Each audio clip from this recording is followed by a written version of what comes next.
No dia 8 de março de 2014, à meia-noite, o voo MH370 da Malaysia Airlines, um Boeing 777-200, estava estacionado no Aeroporto Internacional de Kuala Lumpur, na Malásia. Este voo levaria passageiros para Pequim, na China. O capitão Zahari Ahmed Shah e o primeiro oficial Fareh Abdul Hamid estavam no controle da aeronave, juntamente com outras 237 pessoas a bordo. Antes da partida, o MH370 conectou-se à rede de satélites Inmarsat através do seu sistema de comunicação por satélite a bordo, conhecido como Unidade de Dados de Satélite, SDU. Durante os 30 minutos antes da decolagem, o SDU do MH370 trocou 17 mensagens com a rede de satélites da Inmarsat. Às 0h39, 3 minutos antes da decolagem, a Lua se pôs a oeste, marcando o início de um voo sobre um oceano escuro. Às 0h42, o MH370 decolou do Aeroporto Internacional de Kuala Lumpur, autorizado pelo controle de tráfego aéreo para subir até o nível de voo de 25.000 pés em direção a Pequim. Tudo parecia normal. Após 18 minutos de voo a 35.000 pés de altitude, ocorreu a última comunicação verbal do MH370 com o controle de tráfego aéreo da Malásia, enquanto a aeronave se aproximava do espaço aéreo controlado pelo Vietnã. O capitão Zahari foi ouvido dizendo: "Boa noite, Malaysian 370. Menos de 2 minutos depois, a aeronave desapareceu dos radares. Pouco depois de 1h19, um indivíduo desconhecido acessou o compartimento de eletrônicos e equipamentos do MH370 através de uma escotilha na cabine de primeira classe e desligou 3 disjuntores, interrompendo vários sistemas não críticos da aeronave, incluindo o SDU via barramento AC esquerdo. Outros sistemas offline incluíam um sistema de entretenimento a bordo, que incluía o telefone via satélite e o gravador de voz da cabine. Neste momento, os passageiros também perderam a conexão de seus dispositivos eletrônicos. Logo antes das 1h21, o transponder do MH370 parou de funcionar, fazendo dessa última posição gravada pela radar secundário. O MH370 então desviou de sua rota planejada, realizou uma virada em U e começou a realizar manobras erráticas, incluindo mudanças dramáticas de altitude e velocidade do ar. Após a parada do transponder, o rastreamento do MH370 só era possível através de radares primários militares e civis. Em questão de 103 segundos, um indivíduo desconhecido havia sequestrado o MH370, assegurando que nenhum contato externo fosse possível na cabine de passageiros e garantindo que a aeronave não fosse visível para o radar secundário, permanecendo oculta pelo resto do voo. O MH370 então seguiu um curso não programado sobre a península da Malásia em direção à ilha de Penang. Após passar ao sul de Penang, o MH370 seguiu para o noroeste pelo Estreito de Malacca. Às 2h22, a última posição gravada do MH370 pelo radar primário indicava uma velocidade de solo de aproximadamente 500 nós e altitude de 29.500 pés. Pouco antes das 2h25, um indivíduo desconhecido desceu até o compartimento de eletrônicos e redefiniu os disjuntores previamente desligados, reiniciando o barramento AC esquerdo e permitindo que o SDU do MH370 voltasse a operar. Após 64 minutos sem sinal, o SDU voltou a se comunicar através da rede de satélites Inmarsat, enquanto a aeronave continuava ao sul pelo Oceano Índico. Entre 8h e 28h21, as reservas de combustível do MH370 foram esgotadas e um deslize controlado até a superfície do oceano foi iniciado por um indivíduo desconhecido.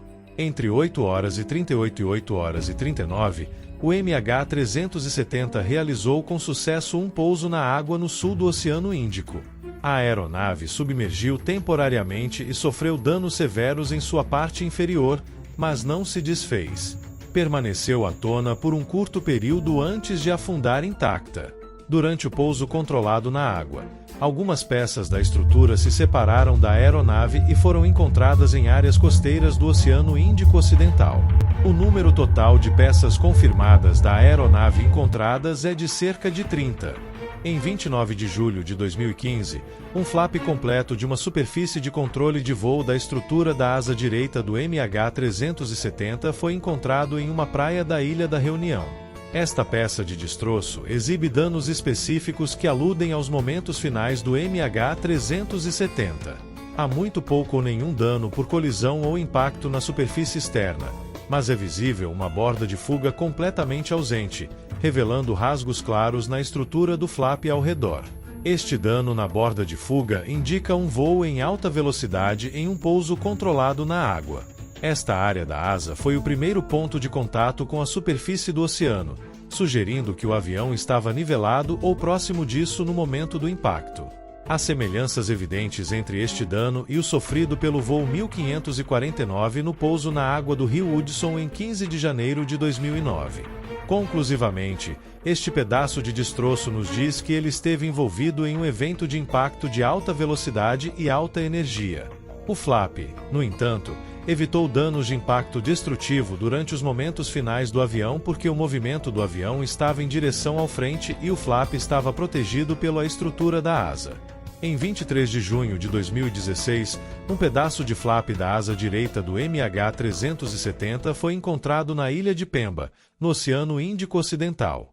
A seção interna do flap externo direito exibe características semelhantes ao destroço encontrado anteriormente, com pouco dano externo, mas danos internos indicativos de impacto de alta velocidade. A ausência da borda de fuga sugere que o flap não estava estendido no momento do impacto, indicando que estava configurado para voo em alta altitude. Danos internos confirmam que os flaps estavam retraídos quando o avião impactou a água. Em 2 de fevereiro de 2014, o capitão Zahari teria realizado uma simulação de voo em seu computador doméstico, partindo de Kuala Lumpur para o sudeste do Oceano Índico, terminando em cerca de 45 graus de latitude sul e 104 graus de longitude leste. Esta simulação foi uma derivação do destino originalmente programado para Jeddah, na Arábia Saudita. O primeiro motor falhou devido à falta de combustível, e com apenas um motor operando pelos próximos 90 a 120 segundos, a distância total percorrida seria de no máximo 30 km após a falha total do motor. Em 12 km de altitude, a razão de planeio atinge uma distância máxima de 204 km. Também devemos considerar o erro de posicionamento da comunicação via satélite, pois os dados adquiridos pela troca de sinais entre o SDU do MH370 e a estação terrestre nos 30 minutos antes da decolagem mostraram um erro médio de posicionamento da aeronave de 17 km.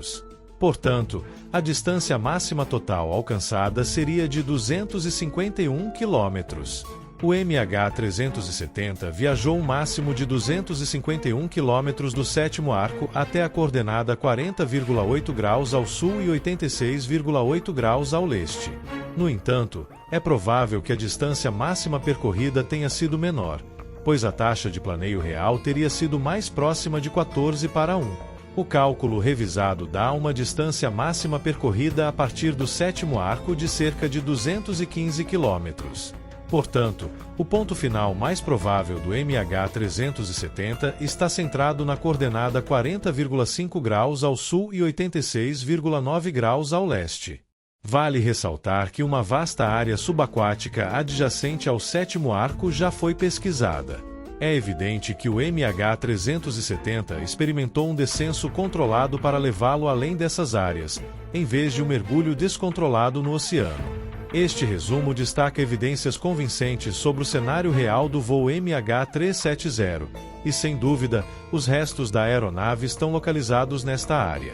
Não se esqueça de curtir este vídeo, inscrever-se no canal e ativar as notificações para não perder nenhum conteúdo. Nos vemos no próximo vídeo, onde continuaremos a desvendar os maiores mistérios do mundo.